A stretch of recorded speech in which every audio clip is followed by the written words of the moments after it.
This is Kelly. And this is Amy. And you're listening to Diary of a Death Investigator. We're on episode 47. We're close to 50. And we're calling this Show Me the Money. We skipped a week, not on purpose, but because Amy's traveling right now. She had a job interview today. Yeah, kind of a big deal. So we're excited. She's out in my hood, so we're recording in person. Yeah, that's why it sounds so good. We hope. It's always trial and error. Our technology is, I think Amy described it a couple weeks ago as you were roaring up the dinosaur. Yeah, well, I think both of our computers are like, I don't know. 15 years old. Something like that, at least. But I'm not aging myself, so I think I said that last week as well. So. Every day. This is the youngest you're going to be today. I know. As long as it still works, I'm cool with it. So we've been talking about this case for a while, and I said, hey, remember that case that I brought up a while back? And I said, let's do some research on that and talk about that one. So I brought up this case, and Kelly actually did the research on it. So this case, let me do a little setting here. So where this occurred at, as far as like time of year, it's like early April. So we're just getting into the springtime.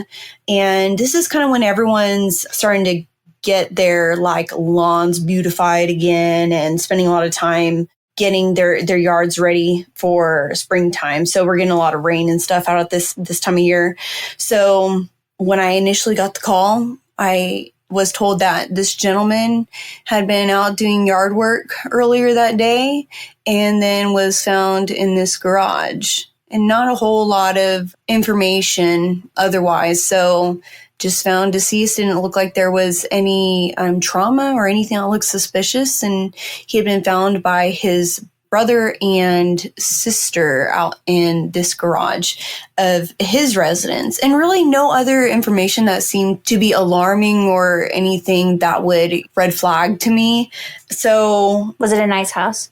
Yeah, it was a nice house. It's a newer neighborhood, but nothing where I'd be like, oh, it's like a gated community or anything like that. So, I mean, nothing where I'd be like, oh man, like I need to call in like the troops for this. Yeah. So, because sometimes we've had those where I'm like, maybe I need like my supervisor to come on this, or maybe I need to like just double check on, because sometimes I've had those before. I'm like, I don't necessarily feel comfortable being at this scene because I think it's like maybe a high profile scene, or maybe we need to call in like the state, because I do think that this is a weird case. So the agency that called it in was the local PD. And so when I showed up, there was only one officer on scene, which normally that's fine if it looks like it's just something that appears to be like of natural causes. But this guy, he's in his 50s. And what they tell me is that he does have hypertension. He does have some heart disease, and he does take medication. And so I'm like, okay, like maybe he did have like a massive heart attack or something. Sorry, I'm interrupting you. Do I need to give a trigger warning? Yeah, maybe that would probably be. So before Amy gets too far into it, because we weren't really sure, I think. Well, as what I actually think it might be. So I'm just going to give a trigger warning. This episode contains content about suicide. If you or someone you know is in crisis, help is just 3 numbers away. 988 is the Suicide and Crisis Hotline, available 24 hours a day, 7 days a week across the United States. If you're listening in another country and you have a number we can share, please email us at kelly@diaryofadeathinvestigator.com, or you can message us on Instagram, Diary of a Death Investigator. Actually, before I even found out what happened to this case, I was actually already gone from the office. So I don't really know actually what they decided the cause and manner of this was.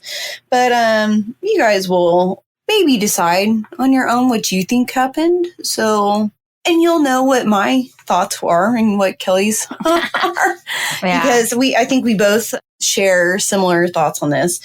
So like I said, we were told, or I was told, that he had hypertension, so high blood pressure, and he had heart disease. And they gave me several different medications. And of course, every time that we ask them, what kind of medications and if they have them on him at the present time, and they said that he did not have these medications in his pocket, asked if they were in the vehicle, and they said no. Of course, I was told that this was his residence, which I'll get to in a second. But they did tell me that he also was diagnosed with manic depression. So what's the difference between depression and manic depression? So manic depression, you can basically be like really happy at one moment, and like another moment you can be like very, very low. It's almost like a bipolar kind of thing. So it can be like kind of sporadic. Okay. So, which he would be basically, I think that he had been treated for this before. I'm not sure. He wasn't necessarily taking medications for this, though. At least the medications, that I was told. Now, maybe he didn't tell his family, though, that he was taking anything. So maybe that could be it as well. But he did have a couple of different doctors, though, that he was seeing, but those could have been just his cardiologist. So you have to have like your general doctor and then like your cardiologist, which would be your specialist. So I think those were just his cardiologist and general doctor, which your general doctor typically is what would prescribe these kinds of things. But yeah, apparently he does also have manic depression. So this is what I'm told when I arrived to scene. So now I'm thinking, okay, well, was this natural, or could it be something that could possibly be suicide? So I talked to the deputy or the police officer that's on scene, and I always talk to them first before like I actually go see the decedent to try to get an idea of what I'm walking into. He starts to tell me some background information about this guy. And what he says is that this is the decedent's actual residence. So he's listed as the owner of the residence, but he and his wife had actually been separated for 2 years. And the wife and the 2 children had been out of town for Wednesday, Thursday, Friday, Saturday. So 5 days at this point. So they went out of town on like that Wednesday of that week. And according to the mother-in-law, who had also been staying at this house during this time. Wait. He was staying at the house during this time? No, the mother-in-law lived at the house too. So was this house the house that his ex-wife and his kids? Not ex-wife, remember? Oh, separated wife and the kids. And the mother-in-law were all staying. Yes, they all lived in this house, but he owned the house. And so he still was going and taking care of the lawn at the house. So he went over on that Saturday. So the day before this was reported to me, that he went over to go take care of the lawn of this house. Now, in this separation, there was an order that stated, because there were issues between the family, so, wife or whatever, separation, that he was not to be staying at the residence with the wife and the kids. So he waited for them basically to go out of town before he came over and took care of the lawn. But the mother-in-law, does she go on the trip with him? No, the mother-in-law is still at the house. Yes, the mother-in-law did not go. Oh. So, yeah, this is where I also thought, like, this was weird, too. Fishy. Yeah, because she is, like, standing outside, like, the garage door, and she's just kind of standing there kind of watching everything. And, like, apparently they talked to her, but they wouldn't like let me talk to her. I'm like, well, why? If she was present here the whole time, she wouldn't have heard anything or thought anything was weird or to even check on him. She didn't think. So anyways, the reason why they even found him was not because of the mother-in-law that was even living there. It was because the decedent's brother and sister, the adult brother and sister, went to the house to check on him because he didn't show up for work. So he had been there overnight. Yes, he had been there a whole day before he was found. So the mother-in-law supposedly didn't think, his truck is still in the driveway. Maybe I should go out and check. How this is so weird. How old do you think the mother-in-law was? I know how old he is, but I didn't look up how old. Oh, yeah, his that's wife true. was. Well, we know that when they got married, he was 42. Yeah, and I think she was younger, though. Maybe. Well, let's assume. Okay. So maybe she might be, let's just say, maybe 10 years older than him. She did not look. She could get around on her own 2 feet by herself. They would not have left her there by herself otherwise. This is like Murder, She Wrote. That's what I'm saying, right? So these things are weird because I'm asking the police officer, I'm like, how could she not have heard anything or thought anything was weird to not even come out and check on him? Like, you don't think it's weird that she thought, oh, the lawnmower's off, but she never heard a car engine or a truck engine come on and didn't even notice that, like, his big truck left the driveway? Was it a big truck? Yeah, he drove a truck. Like what kind of truck? It was like a Ford, like 250 or something like big? that. Well, it wasn't like a diesel. It was like a F-150 or whatever. That's so big. But still, it's big enough you would notice if that's still in the driveway, literally right outside. Okay, but what color? I think it was like red or Oh, something. of course it's red. It's like that burgundy color. Oh. Okay. But it's something that you would like notice. It's in the driveway. Like, regardless. Well, and where's her car? I don't think the mother-in-law drove. Okay. Because I was like, you would think for sure then she would go in the garage. Well, my thing is, like, you live there, and I'm just going to put this out there. Older people are nosy. I'm nosy. She's probably out there like, oh, like, my son-in-law's good for nothing that's separated from my daughter. Yeah. And she's probably watching him the whole time. Don't you think? I mean, I would have. Well, because I would have just wanted him to go. Like, if I didn't like him, I would have been, like, waiting for him to leave. Well, that's what I'm thinking, too. Like, why are you even here, like, doing the lawn? Like, why are you still showing up? She doesn't want you. You guys are separated, filing for divorce. Yeah. So I thought that was super weird, right? Because I'm like, why did it take so long to find him? So I thought that was weird. And I'm like, okay. And I also thought it was weird too, because like the brother and sister didn't even wait for me to show up to even talk to them. They just like talked to the officer and were like, okay, we're good. Like, you can pass this information on to the investigator with the medical examiner. I'm like, that's weird. Like, all this stuff was weird. So then they also tell the officer, they're like, make sure to tell her to check for poisoning. And I'm like, poisoning for what? And they're like, well, they said because of the feud between the family. So I'm like, with the wife? And I'm like, or because he said he wants to kill himself. Wait, or like what family? Feud between family? What about him and his family? Well, that's not what I was gathering was between him and his family. Because, like, why would they want that point? Which, hey, that would be the best setup of all time, right? Because apparently the only reason why the garage door was even open was because the brother and sister found him. So, hey, whatever. Okay, wait. I'm like...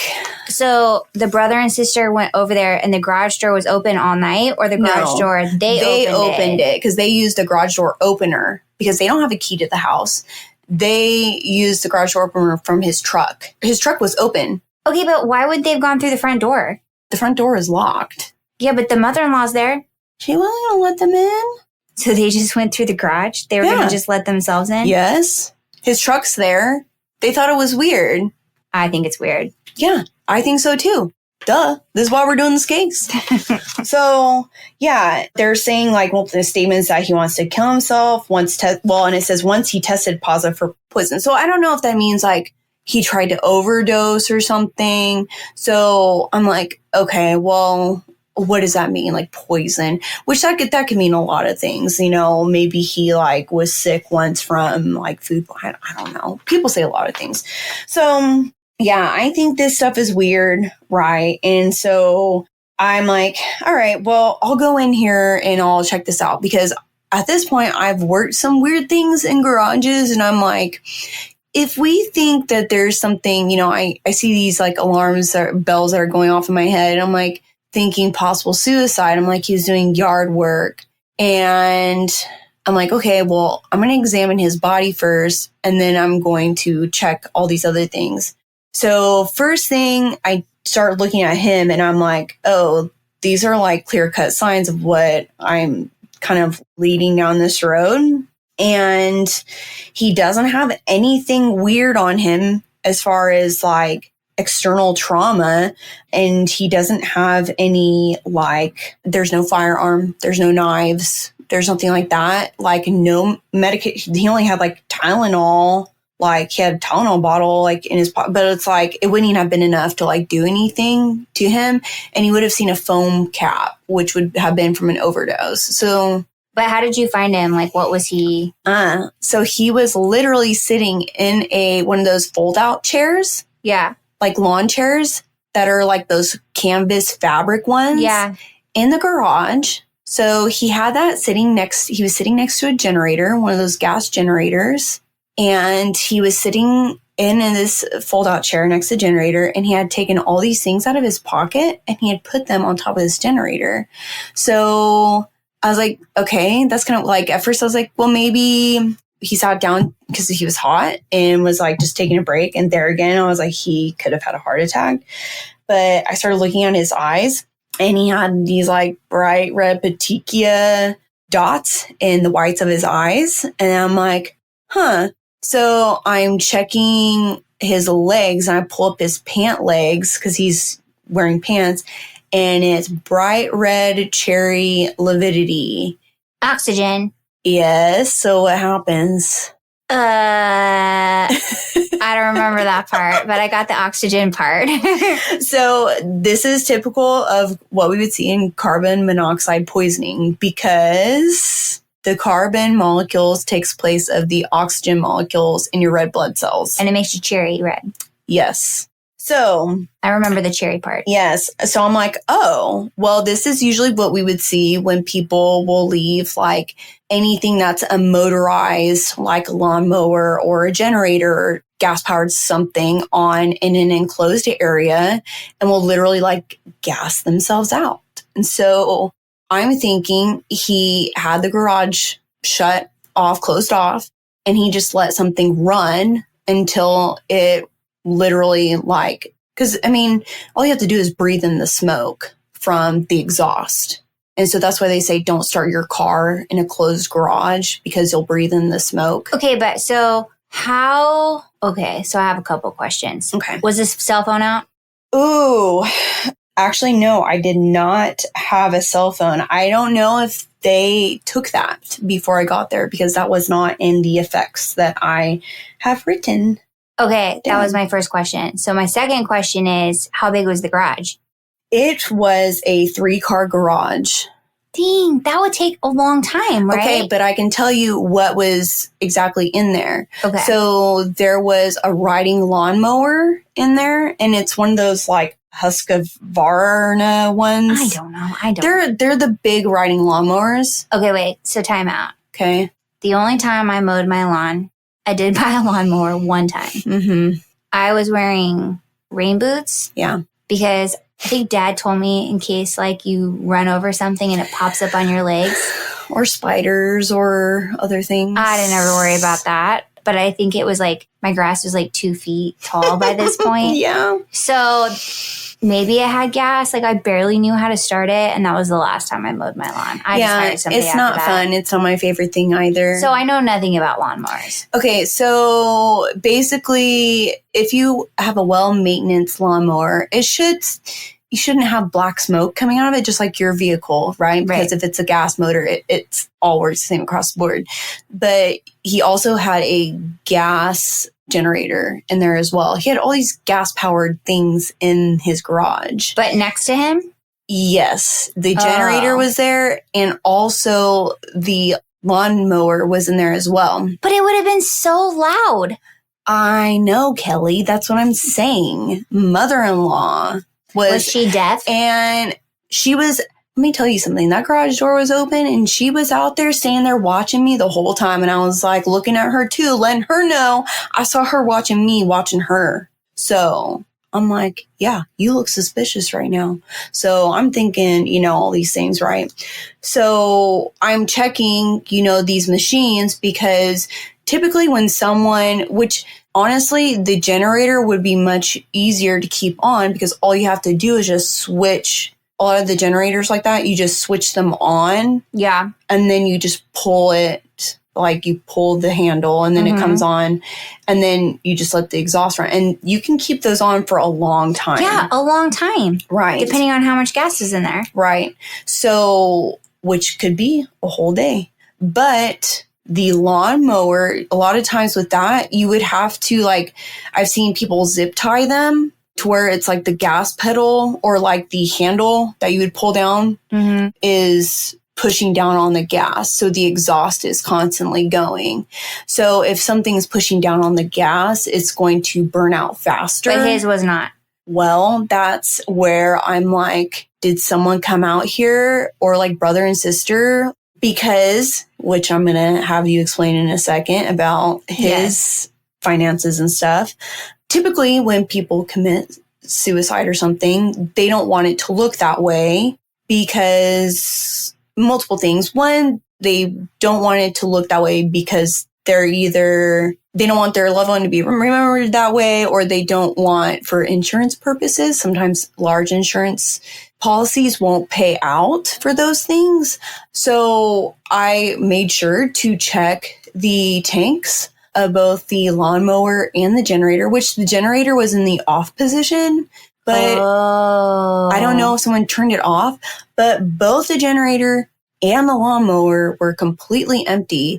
And I did check to see if they were hot, but it had been so long, I think at that point, that they had cooled off. Like they had been off for long enough. Okay, but what was the time from when they got the call, from the time that call came in to the time that you got there? So the time that he was technically found was 12:31 in the afternoon. Then I was called at 1:58, but I didn't get there until like 6:30 that night. But he had been there, remember, the day prior. Right. So there was plenty of time for them to go in there and move things or change things, and for all these things to cool down, for them to air out the garage so it wouldn't smell like exhaust. And a lot of times fire departments will also go in there and check for carbon monoxide poisoning, so that whoever's like, they'll go in there and they'll like announce or whatever, paramedics, that they will check for carbon monoxide poisoning so other people don't get poisoned. And I'm sitting here, I'm like, you do not get cherry red lividity from just sitting in your garage from a heart attack, because heart attack is a clear cut, dark purple. And we've talked about this before, like widowmakers. It's literally from like your chest, like nipple, and it's a dark purple and you look congested and purple. Now, I know what carbon monoxide poisoning looks like. Those are two totally different colors.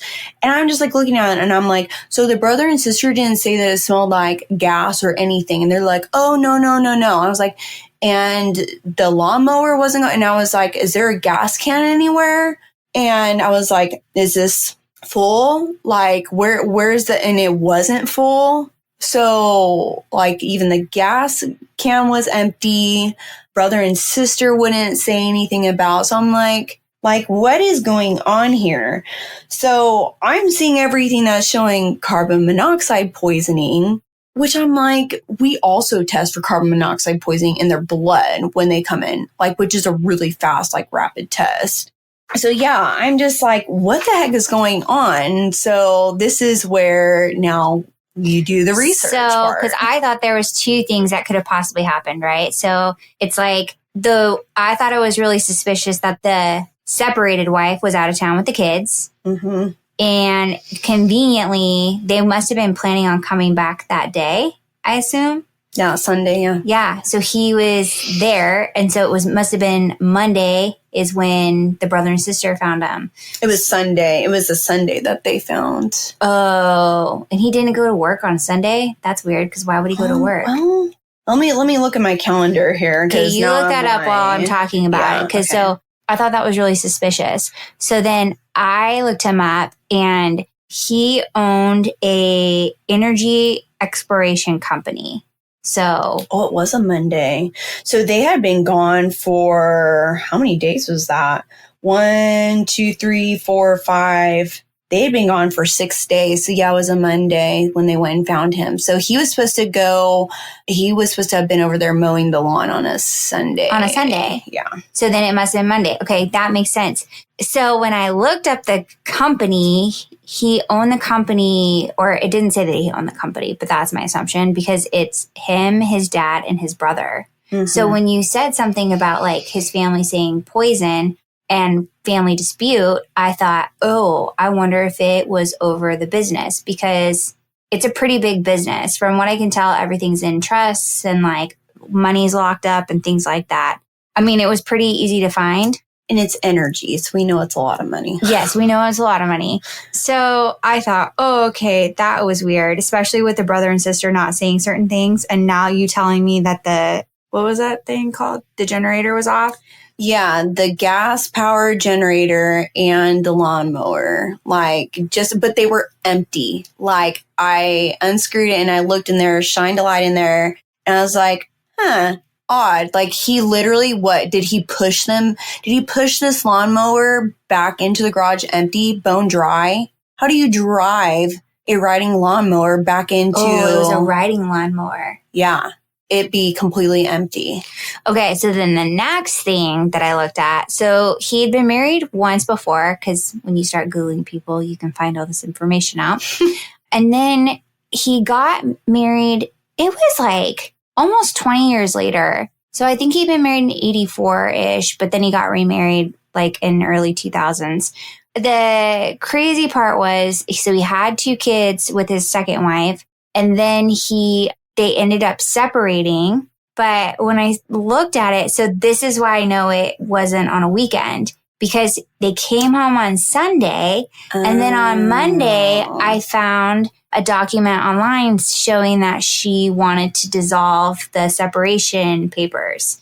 No, it was it was a Tuesday. It was the next day. It was the day after. Sorry. Yeah. It was the day, literally after the day after. Pronounced. Yeah. So I was like, oh, that happened. Not even 24 hours after. Right. It happened really fast. And so I thought, oh, that's really weird. So it took, and I know like, I'm not a lawyer. So, hey, if you're a lawyer and you're listening, like I would love to know more about like how this works. Maybe this is how it works. Well, I can tell you, typically for any legal anything to process, you need the death certificate, and you would not get a death certificate for this for at least like 3 to 6 months, at least, from our office. So I did find paperwork, which could be why it took so long to get some of the stuff. But so they were separated. And the crazy part is I actually did find like his will on there. And the separated wife was still on there. And his kids were on there. So obviously the kids, I mean. Yeah, but like it hadn't been changed. It was like this happened. So they were separated 2 years before this happened, or a year before this happened. Yeah, what did it say, like 20? It was like they were separated in 2020. This was in 2021. But the last time he had his will amended was in 2018. Yeah, convenient. Right. That they didn't get divorced or anything. And that the wife happened to be out of town. And the mother-in-law happened to be... the mother-in-law was texting the daughter, telling her all about like... Oh, for sure. Like, he's still here. I still hear stuff in the garage. Like, that's why I'm surprised that they wouldn't let you talk to her. Because that's why I asked you if she was deaf. Because that could be the only... Like... Okay, so... No, they talked to her just fine. So in my neighborhood, we had some rolling blackouts and stuff. So bad, like our power was out for 3 days. That's because PG&E forgot to turn it back on. They'll say that they didn't, but the rest of the neighborhood had it. And I called because I needed to use power. Like my windshield was being replaced on my car and the guy needed power. So I had called and I was like, hey, I like really need power. Like, do we have any idea? They're like, oh no, your power shows that it's on. And I'm like, well, it's not. And then magically, like 5 minutes later, it was on. Yeah, amazing. I'm not surprised. So we looked into getting like a Generac or whatever those are called. They're generators, but people around the neighborhood complain, so you have to get a permit to even get one put in. Gosh. And they're very expensive. Yeah. And it was between that and new floors, and I needed floors more. So it's so loud, though, that you have to get outside, as it's called zombie box that goes over it. Oh. So can you imagine? I mean, I remember even when we were kids and Dad had like a gas-powered generator. Like, it was so loud. You could hear it upstairs, and our bedrooms were on the opposite end of the house. Even just riding lawnmowers, and it will echo inside a garage like that.